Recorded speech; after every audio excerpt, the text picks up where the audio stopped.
Dining on MSC Virtuosa can be hit or miss. Some spots might surprise you, while others may fall short. So let's take a walkthrough of the dining options and help you decide which are worth trying on your next cruise. Is the food really as bad as people say? I guess we'll find out. MSC Virtuosa offers a range of dining choices on board, including main dining rooms, a buffet, a poolside grab-and-go station, and a variety of specialty restaurants, each serving a selection of unique dishes. Okay, let's start with the main dining. When booking your cruise, you can opt for early or late dining with a reserved table for you in one of the main dining rooms throughout your cruise. If you're an Araya guest, you'll enjoy added flexibility of My Choice dining, letting you dine whenever you wish during the restaurant's opening hours in your designated dining room. Dining aboard MSC Virtuosa, especially in the main dining areas, comes with its own set of challenges that can affect your overall experience. While the ship features several main dining rooms, the consistency in food quality and service across these venues often falls short of expectations, especially compared to MSC's competitors. For Bella and Fantastica guests, the main dining options include the Blue Danube at the aft of Deck 5, Minuetto at the aft of Deck 6. Unlike the other restaurants on board, this restaurant is open for breakfast, lunch and for dinner. And the Twin Symphony and Opera restaurants located on Deck 6. While these venues have a large seating capacity, challenges like table availability and preferred dining times can still lead to frustration. Since we booked the Bella experience, we were assigned an 8:15 p.m. dining slot in the Symphony restaurant. However, other Bella guests have reported facing limitations when trying to secure their desired dining times. The quality of food in these main dining rooms have been another sticking point. Common complaints include lukewarm dishes and the use of low-quality ingredients. Unfortunately, this really detracts from what should be one of the highlights of a cruise. To make matters worse, service can be hit or miss. All of this combined leaves many guests on MSC Virtuosa feeling underwhelmed with the main dining experience. Was this our experience? Yes and no. Our servers were fantastic, remembering our drink orders by the second night. Really? And being extremely attentive most evenings. However, the formal night presented a bit more of a challenge. Dinner was slow. We had quite a long wait, didn't we, to be served. Also, we don't get served the paper menus anymore. You have to scan the QR code. It took quite a while for them to come over and take our order. And then, our drinks were pretty much instant, weren't they? That was one of the first things they did. It was also clear that there was a shortage of staff on board, which really put extra pressure on those working. You could really see the strain they were under. Now, one of the most memorable dining moments of the week was what we dubbed Crackergate. Last night in the dining room, 4 of us went for the cheese and crackers. They brought the cheese out without the crackers. They said, they'll be over in a minute. And when they did come over, we had 7 3/4 Ritz crackers on a plate between 4 of us. Nick's got 2, I've got 2, and you got 2. No, I haven't. I've got 1.5. A few nights ago, Amy and Mark had gone for the cheese and crackers and had nice Jacob type ones, cream crackers, and really nice, what you expect with crackers, with cheese. And then we got Ritz biscuits, or Ritz crackers, which are okay, but give me my proper crackers. Okay, so I know that we're moaning about Crackergate, but overall we found it quite funny. And on request, they did give us some more. Overall, we were satisfied with the quality of food. However, we definitely noticed a difference compared to other cruise lines we've sailed on recently, like Celebrity or P&O. One member of our party, Mel, had a tougher time, especially as a vegetarian. I think she's a bit bored because last night one of the options was risotto. Yeah. And tonight one of the options was risotto again. Yeah, It's a different risotto. With only one vegetarian and one vegan option available each evening, she found her choices were quite limited. She mentioned to us that the meals felt a bit repetitive and sometimes lacked quality or flavour. The risotto yesterday she was very unhappy with. She said it tasted like rice pudding, and it was beetroot risotto.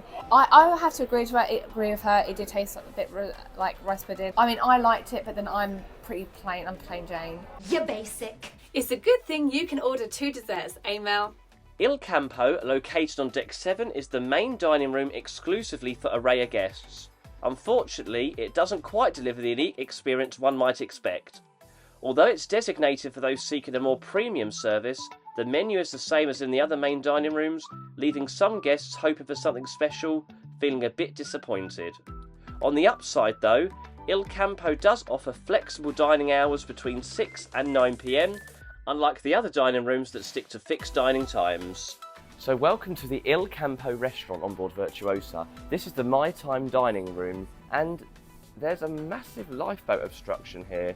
Now, considering you have to be an Araya guest to dine here, which means your fare costs more than a Bella or Fantastica experience, I'm not sure I'd be happy with that. Definitely worth the extra cost. Not.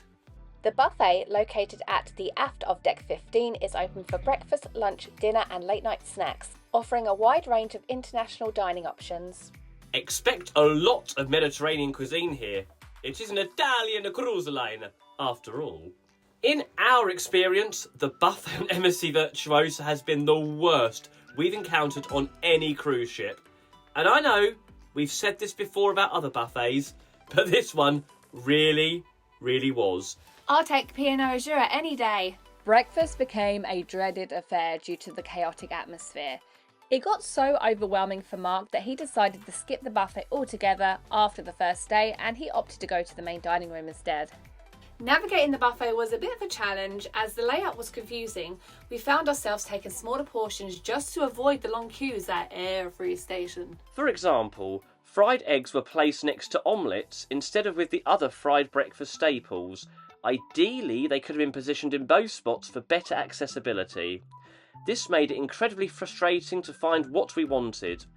Adding to the chaos, some passengers were quite aggressive, often pushing ahead in line. As for the food quality, we found it to be acceptable, but nothing really to rave about.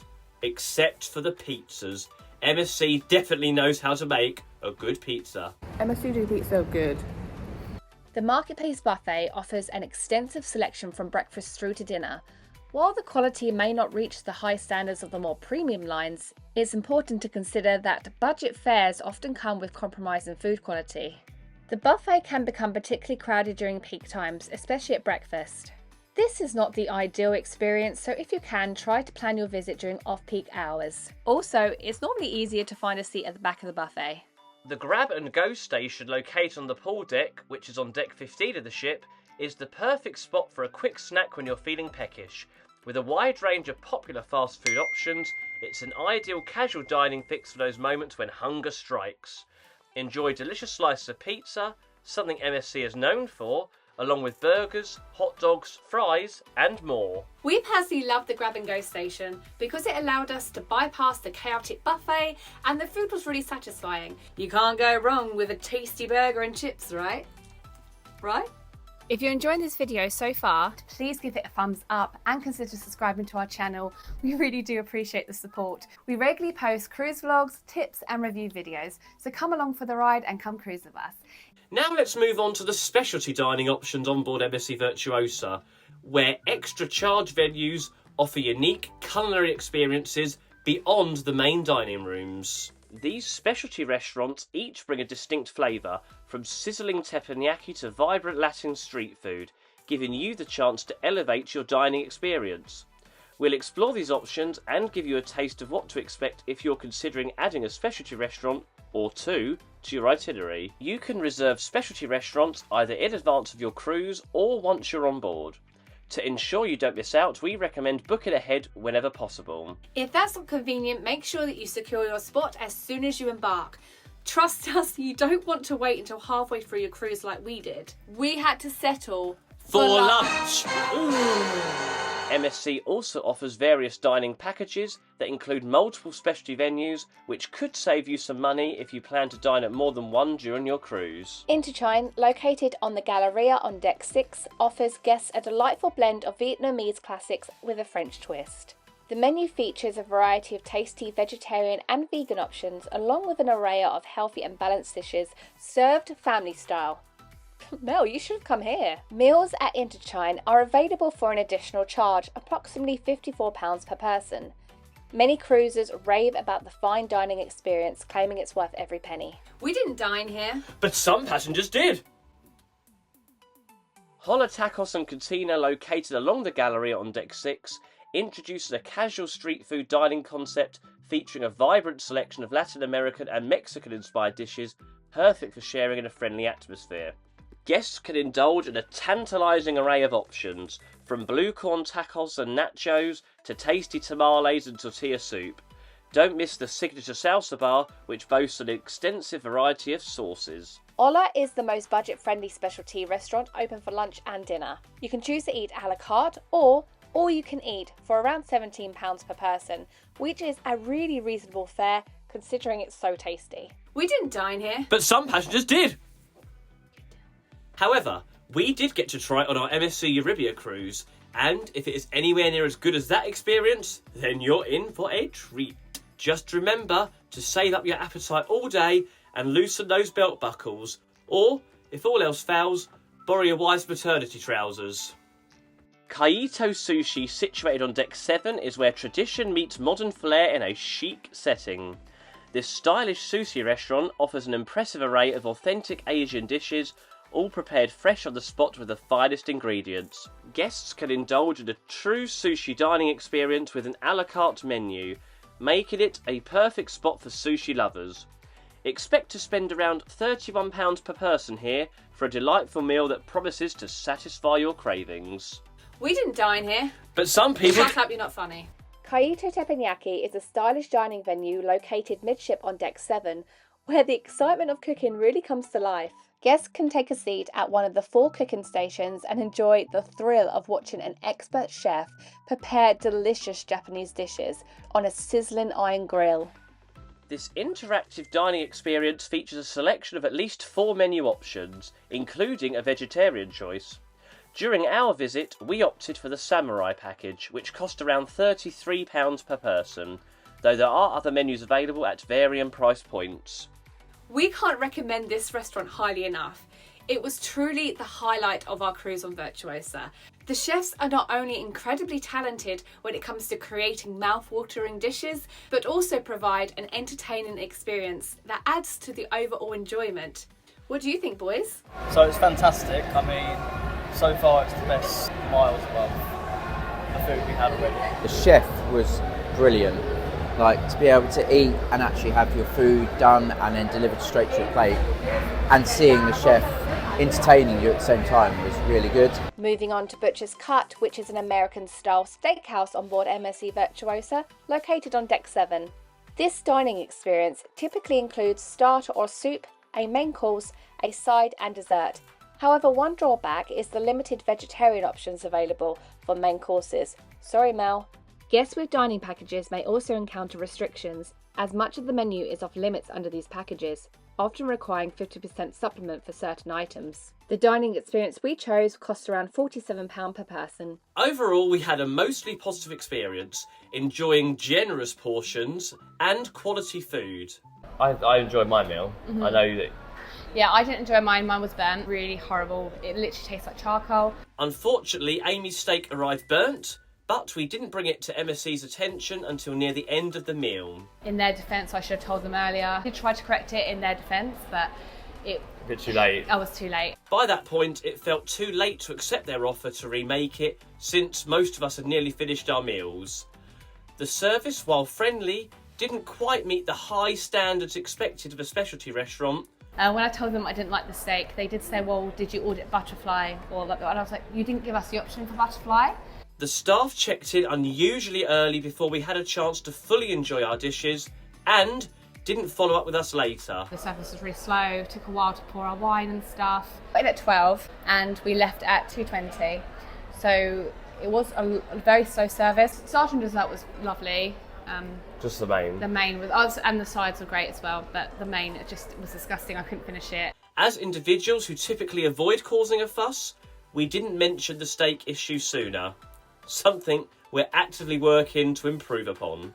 So we can't argue that there is a diverse range of food options aboard MSC Virtuosa, but the quality and service can be very different across each venue. For guests trying to enhance their dining experience, taking advantage of dining packages and making early reservations can make a big difference. So, is the food really as bad as people say? Well, personally, apart from the burnt steak and Crackergate, we had no other issues with the food on board. But our friend Mel did have some challenges with the limited vegetarian options in the main dining room and felt that some of the dishes became repetitive. While we were generally satisfied, it's worth noting that the experience may vary for different dietary preferences. However, we can agree that the dining experience might not match the standards of many other cruise lines we sailed with. That said, however, we found the food to be of acceptable quality, especially considering the cost of MSC cruise fares. If you're a foodie seeking culinary excellence, you may want to think twice about cruising with MSC. We hope this overall has shed some light on the dining options aboard MSC Virtuosa. If you've enjoyed this video, don't forget to give it a thumbs up and subscribe for more cruise content. And if you're curious to see more of Virtuosa, check out this video next, which is our venue tour, where we cover the bars and lounges on board. We'll see you over there.